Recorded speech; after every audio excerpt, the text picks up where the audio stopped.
Today's episode is brought to you by our amazing supporters at patreon.com/yourbrainonfacts, including recent additions William, Dion, Bob, Troy, Paul, and Mitch. Thank you so much for helping me to put on this show. Promotional consideration provided by the Your Brain on Facts book, available online and at local resellers, and Moxie LaBouche voiceovers. Email contact@moxielabouche.com to redeem your 50% off listener rate.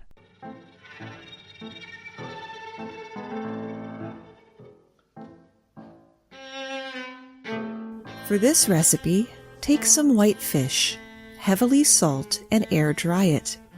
Ship it across an ocean, then soak it for a few days in a solution of cold water and sodium hydroxide, also known as caustic soda, also known as lye, the chemical used to make soap. Yeah, the stuff from Fight Club. After thorough rinsing, the fish will have the consistency of Jell-O. No matter how you cook it, it will not brown, in part because the proteins have been destroyed. It will discolor aluminum cookware, though. Serve to Norwegians or people of a certain age in Minnesota. My name's Moxie, and this is Your Brain on Facts. Foods are as varied as the people of the world. They are part of our families, our homes, our traditions. Many of the foods that we eat and foods we no longer eat were the products of necessity. This is true of many fermented foods.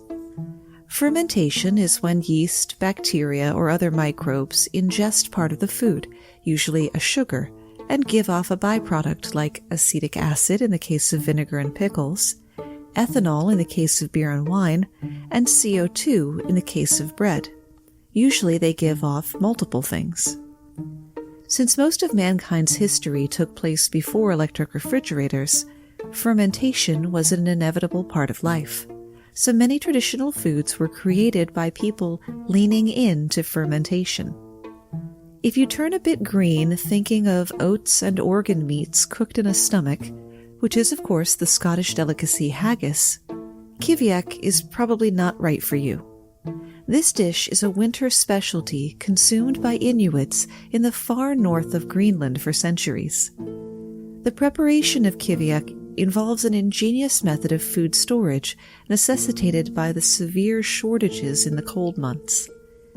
In a few words, kiviaq is fermented seabirds stuffed into a seal skin and eaten raw. The preparation goes something like this. A seal is skinned, removing all of the meat for other dishes, but leaving behind its protective layer of blubber. It's then sewn into the shape of a bag and filled to the brim with 300 to 500 small auks, a little bird similar to a penguin. When the bag is nearly bursting with bird bodies, it's sewn shut and fat is smeared over the seams to keep flies out. The bird-filled sealskin bag is buried under a pile of rocks and left to ferment for a minimum of 3 months, and sometimes as long as 18. In the harsh winter season of the Arctic, where there's no sun for 2 straight months to cast any light on the ice underfoot, let alone illuminate prey, hunting for fresh meat is virtually impossible. That's when the kiviaq comes into its own. The bags of fermented meat are dug out, cut open, and the birds are eaten raw. The fermentation makes it so that every part of the bird is edible, even the bones, with the notable exception of the feathers. While it's not as necessary for survival for as many people as it once was, kiviaq is considered a delicacy of sorts and brought out for celebrations and festivals. Beloved as it may be for its traditional value, kiviaq is usually eaten outside. Otherwise, the smell stays in your house the rest of the winter. If a seal carcass full of birds isn't your thing, pop over to Iceland for a piece of hakarl. I am not pronouncing that correctly. I am unable to pronounce it correctly. It is rotten shark. This fermented shark meat can be traced back to the Viking Age and so is celebrated as a way for Icelanders to stay in touch with their roots, and preparing it is often a social event in and of itself. They say you eat with your eyes first. but it's the nose that dictates the hakarl eating experience.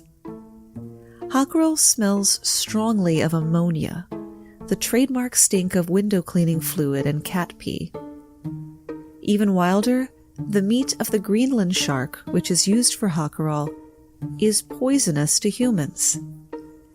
This is due to the high concentration of urea and trimethylamine oxide in the shark's system due to its utter lack of a urinary system. The shark basically releases urine from its bloodstream and tissues. This apparent lack of basic plumbing makes it even more amazing that Greenland sharks are the longest-lived vertebrates on Earth, with specimens found to be 400 years old. They don't even hit sexual maturity until they're 150. Think about that. A shark that came into the world when Ulysses S. Grant was inaugurated as president is just now getting ready to mate for the first time. The process of making hakarl makes the shark flesh edible, especially for those persons with anosmia or no sense of smell. The traditional Icelandic method is to first gut and behead the shark.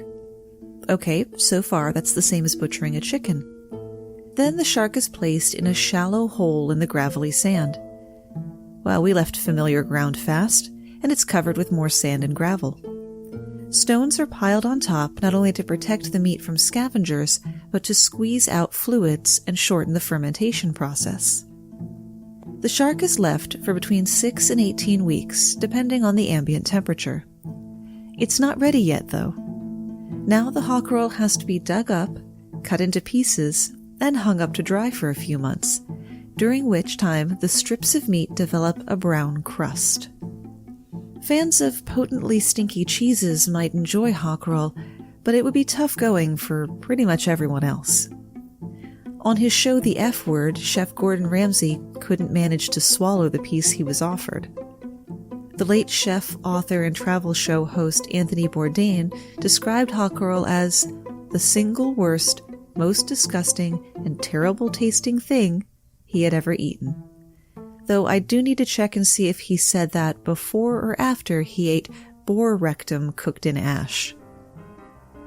Today's tour of questionable comestibles is brought to you by our amazing supporters on patreon.com/yourbrainonfacts, who help me justify the 12 or so hours that go into researching, writing, recording, and editing each week's episode. We've just tipped over our medium goal, where 25% of the money pledged will go to other creators who offer free resources for podcasters, like composer Kevin MacLeod, whose music I've been using since day one. The next goal will see 50% of member support go to member-selected charities. So if you've been thinking about joining but haven't gotten around to it, now is the ideal time. Sadly, there haven't been any new reviews to read in over a month, but I can always count on the weekly support of listeners who share and retweet our social media posts, like The Most Stable Genius, Eric Parfait, Richard Enriquez, Mary Metcalf, and the Florida Men podcast. Many foods come from necessity, but some traditions are born of religious doctrine. In Catholicism, people are supposed to abstain from eating meat during Lent, the 40 days before Easter, or on any Friday of the year for some. Many convents and monasteries forbade eating meat entirely. This can be a real ask, since meat is delicious. According to the book of Corinthians in the Bible, all flesh is not the same flesh, but there is one kind of flesh of men, another flesh of beasts, another of fishes, and another of birds. So fish flesh is separate from other flesh, and therefore not on the banned list. So religious officials declared that other aquatic organisms were also okay to eat. Basically, if it lived in the water, it was a fish. A monastery in northern France in the late 1600s found a way around the Meatless Friday rule by eating puffin, a cute little seagoing bird. The church considered it kosher because its natural habitat was as much terrestrial as aquatic, and therefore they should be allowed to classify it as a fish. Any waterfowl they could lay their hands on was called fish on the menu. By the way, and this is not related to the script at all, but you know how in The Lord of the Rings the orcs see the hobbits and one of them says, Looks like meat is back on the menu. That implies that orcs know what menus are, and by extension that orc restaurants are a thing. Just think about that later. In addition to disease, European settlers brought Catholicism with them to the New World, where their loophole meat options exploded. So in the 17th century, the Bishop of Quebec approached his superiors and asked whether his flock would be permitted to eat beavers. Since the semi-aquatic rodents were skilled swimmers, the church declared that the beaver was a fish. This Lenten exception is said to be part of the reason that beaver populations declined so sharply in the last 115 years, though the fur trade is far and away the more likely culprit. Take comfort, though, in knowing that wild beaver populations have rebounded in the last few decades thanks to conservation efforts. Now, the same logic was applied to the capybara, the largest rodent in the world, which is still eaten during Lent in Venezuela. Padre Sojo, a famous Venezuelan priest, is held by one zoological text to have gone to Italy at the end of the 18th century and obtained a papal bull approving the capybara for Lenten dining because of its amphibious habits. Prussian naturalist Alexander von Humboldt wrote on capybara meat during his visit to Venezuela in the early 1800s. The missionary monks do not hesitate to eat these hams during Lent. According to their zoological classification, they place the armadillo, the thick-nosed tapir, and the manatee near the tortoises. The first because it is covered with a hard armor like a sort of shell, and the other because they are amphibious. One restaurateur told the New York Sun, "It's delicious. I know it's a rat, but it tastes really good." Bishop Gregory Amond of New Orleans drew headlines for a letter confirming that the alligator is considered in the fish family and thus suitable for consumption during Lent. Salt and freshwater species of fish, amphibians, reptiles, cold-blooded animals, and shellfish are permitted, says the website of the U.S. Conference of Catholic Bishops. Catholics living south of Detroit enjoy a long-standing informal dispensation to eat muskrat, though the local pronunciation is mushrat, on Fridays of Lent. Bishop Kenneth Pavish of Lansing, Michigan, describes the practice as immemorial custom and said that anyone who can eat muskrat was doing penance worthy of the greatest saints.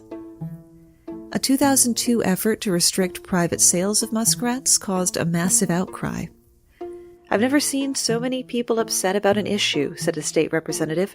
"We had almost 500 people at the courthouse for the hearings on muskrat legislation." Back before the everything is a fish ruling, some monks were allowed to eat eggs after successfully campaigning that they weren't meat. They then stretched that logic to include other unborns, particularly fetal rabbits. It's thought by some that the domestication of rabbits for meat traces directly back to these monasteries. Many foods are born of necessity, and many foods fall in and out of fashion. But no food, I think, currently lives in such a state of ignominy as the topic of the guest segment presented by the podcast Where Does It Go?, who were also nice enough to have me on their show. Take it away, ladies. This is Emily. And this is Sarah. And we are from the podcast Where Does It Go?, about the life cycles of stuff. And on this bizarre foods episode, we're going to talk about where molded salads went. Oh, man, molded salads. So, also known as congealed salads or jello salads. They're made with gelatin. And I'll give you a little brief history of gelatin. It's made from boiling bony and cartilaginous portions of mammals, typically pigs and cows, sometimes horses and sheep, depending on what you're making, to release the collagen protein from these parts. It's actually a still popular method in some places for making savory jellies. Russia has a dish called hodolets. I'm probably not pronouncing that right. That is made this way, and it's still served today. Gelatin was originally utilized as a glue. It was referenced as early as 1682 in France, and then it was popularized by Napoleon and Napoleon's military because it was a handy protein source. It's a good way to get more nutrition out of parts of an animal that you couldn't eat otherwise. So we can blame Napoleon for this. Yes. Dried gelatin was available as early as 1842, and that was pretty revolutionary for the inception of the molded food because you didn't have to go through as much of a process of boiling bones, then refining that liquid, mixing it with things and setting it. You had a starting point. In 1894, Knox Gelatin starts up. That's more well known in the United States for selling unflavored gelatin. And then in 1895, Jell-O is invented. It includes powdered gelatin, sugar, and flavors, but it's not popular. Salesmen start showing up at fairs, church socials, community events to show off how Jell-O can be used as a food. And it does better commercially. So if something takes a lot of work to do, and if it's popular in France, it's considered fancy. Oh. It's considered a prestige foodstuff. And then if you want it to have a more pleasing texture, like not hard like a gummy bear, Oh, gosh. but softer, you need refrigeration or access to ice for an ice box. So this is fascinating. Gelatin equals rich. Yes. Wow. Like fancy. Wow. And in the 1900s, there were a lot of household changes, especially the early 1900s, including the rise of home economics. Jell-O was kind of sciencey, so it fit nicely into the work of making homemaking a more defined and technical vocation.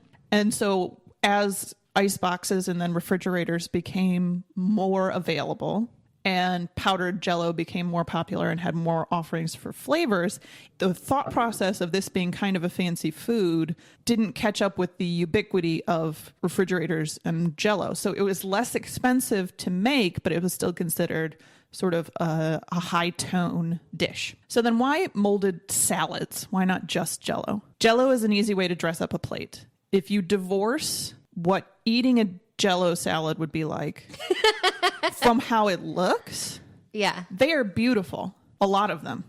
The peculiarity of the texture or ingredients is secondary to the presentation, but it also meant that fruit or veggies or meats got a little punching up, a little zippy flavor, and people like sugar. Or the original Jell-O powder was 88% sugar. Really? What is it now? I don't know. Okay. Probably not 88%, but it's not low. Yeah. Jell-O salads were classed as a way to use up leftovers before the rise of casserole. It was also fairly inexpensive to buy, so it was a thrifty food. So where did molded salads go? The congealed salad or molded salad, Jell-O salad, became much more of a celebration food, which tended to mean that leaner recipes that weren't as festive or seasonal were abandoned. So if it's a recipe that's using up all the leftovers in your fridge, it's not going to be something that you're going to serve to your entire family on Christmas Day. Women started working outside of the home more often, which meant that Thank goodness. it meant that prepping a gelatin salad in the morning or the night before was a lot less likely to happen because it is a lot of work. I actually made a molded Jell-O thing to bring here to Sarah, but it was disgusting. I couldn't bring it. Thank you. You're welcome. Food trends started aiming more toward modernity and freshness, which meant that a molded salad became a bit dated. And then after that, you get more celebrity chefs or quick cooking tips and tricks, an escalation of diet culture because Jell-O had a slogan of "There's always room for Jell-O," and it is an attempt to point out how light Jell-O is as dessert. And that didn't arise until their sales started falling because people were not eating molded salads as much.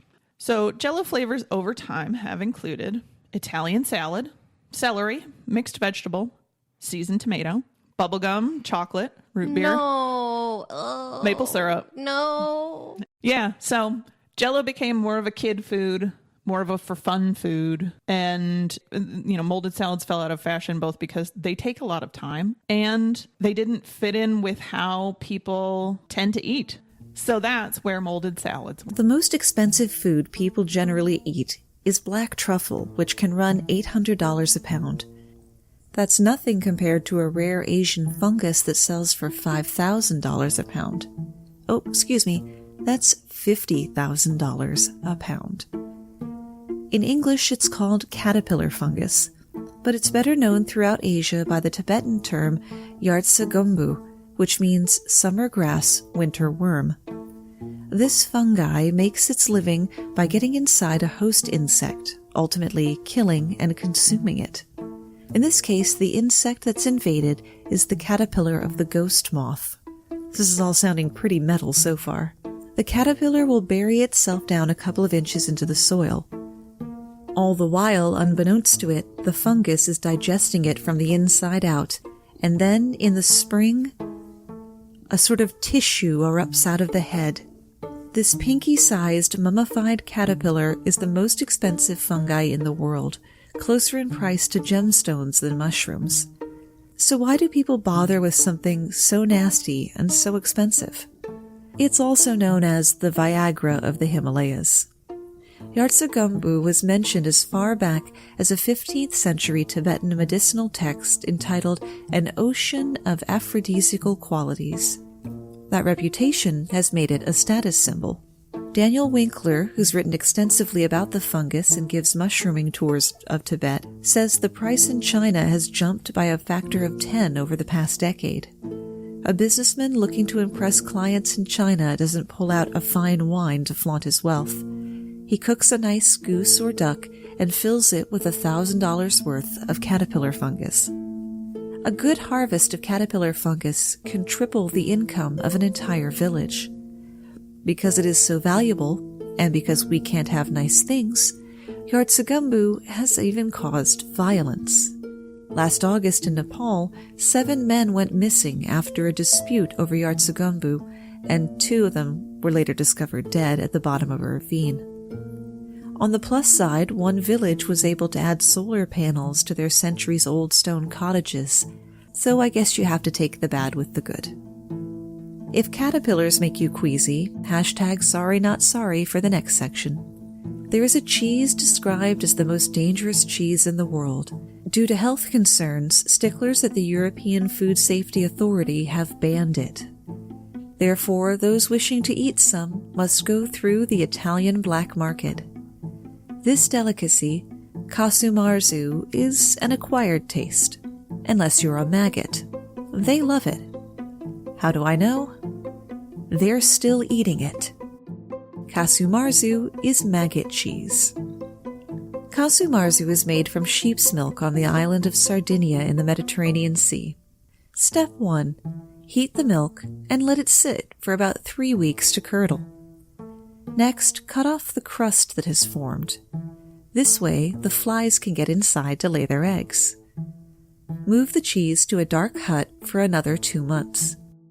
During that time, the eggs hatch into larvae and begin to eat the now rotting cheese. This is when the important part happens. It's what the larvae excrete out the other end that gives the cheese its distinct, soft texture and rich flavor, like a very ripe gorgonzola.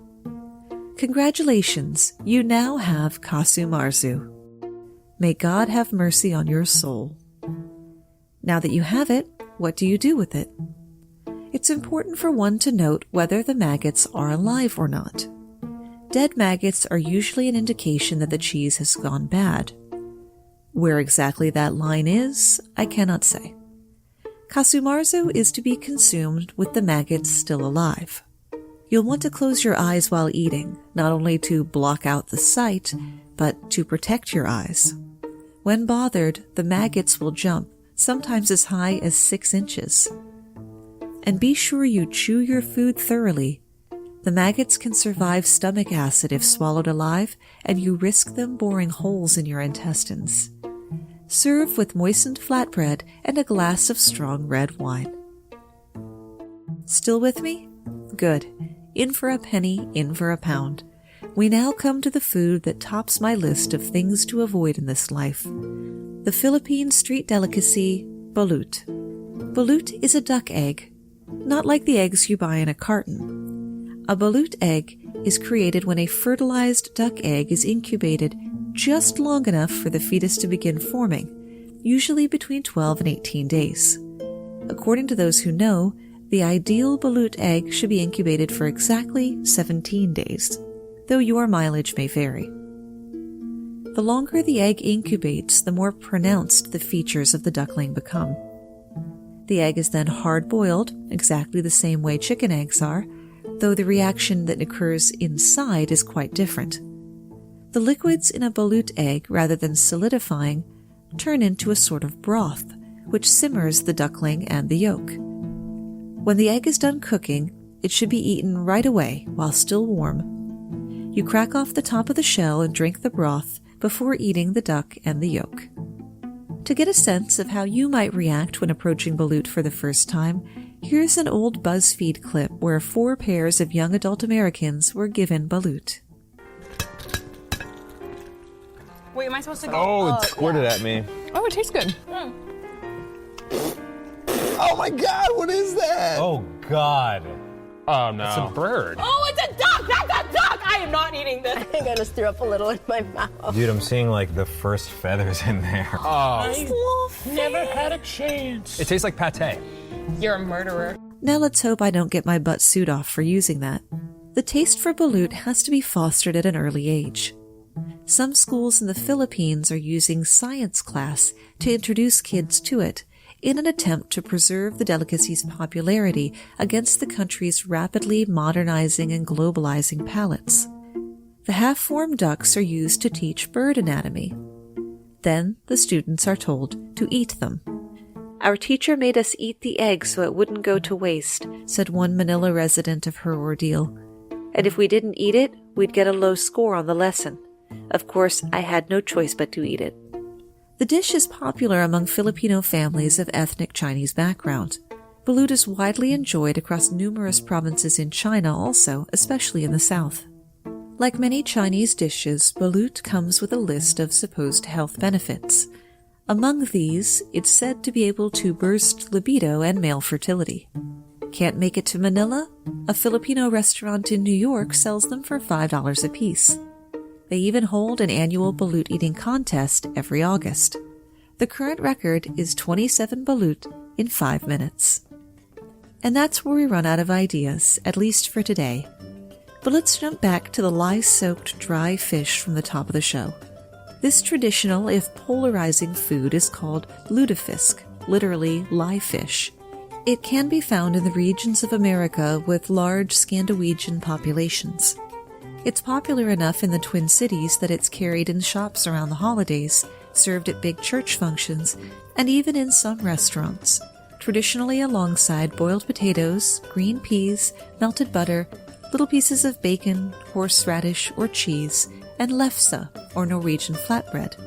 St. Olaf College in Northfield hosts a spring music festival called Lutefisk, though lutefisk is not served there. A tacit admission that even Minnesotans don't want to eat it more than once a year. Remember that you can always find the script for the show and the source material links on the website yourbrainonfacts.com. Thanks for spending part of your day with me.